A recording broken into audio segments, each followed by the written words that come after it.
పామరు ప్రజాగళం సభలో సీఎం జగన్ పై తీవ్ర విమర్శలు చేశారు టీడీపీ అధినేత చంద్రబాబు. రోడ్లపై గుంతలు పూడ్చడం చేతగాని వారు 3 రాజధానులు ఎలా కడతారంటూ సెటైర్లేశారు. టీడీపీ అధికారంలోకి రాగానే ఏటా 4 లక్షల ఉద్యోగాలు చొప్పున 5 ఏళ్లలో 20 లక్షల ఉద్యోగాలు ఇస్తామని హామీ ఇచ్చారు. పోలవరం పూర్తి చేయడమే తన చిరకాల కోరికన్నారు చంద్రబాబు. అభివృద్ధికి ఓటు వేస్తారో విధ్వంసానికి వేస్తారో ప్రజలు ఆలోచించుకోవాలన్నారు చంద్రబాబు. విశ్వనాథ సత్యనారాయణ ఇక్కడే పుట్టాడు, అవునా కాదా? ఇంతమంది గొప్పోళ్ళు పుడితే ఇప్పుడు తమ్ముళ్ళు అలాంటి తులసి మొక్కలు పుట్టిన గడ్డ ఇప్పుడు గంజాయి మొక్కలు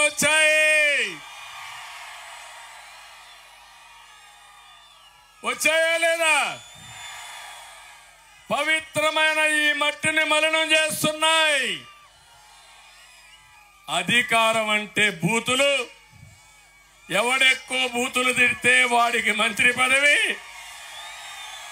ఎవడ దాడులు చేస్తే వాడికి ప్రమోషన్లు ఇచ్చే దారుణమైన పరిస్థితి వచ్చింది.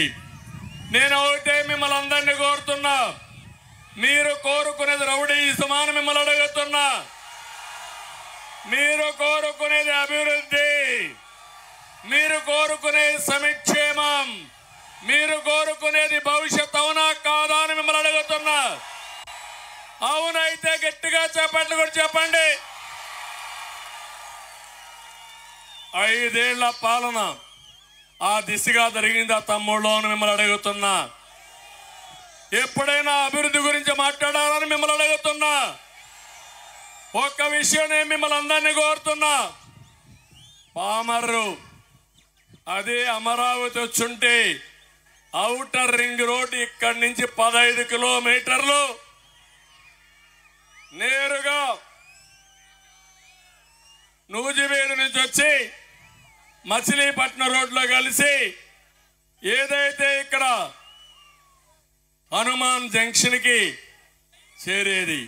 అప్పుడు మీరు ఎక్కడుండేవాళ్ళు? హైదరాబాద్ ఔటర్ రింగ్ రోడ్లో లోపల ఉన్నట్టు ఇక్కడి నుంచి దర్జాగా ఔటర్ రింగ్ రోడ్డు పోయేవాళ్ళు.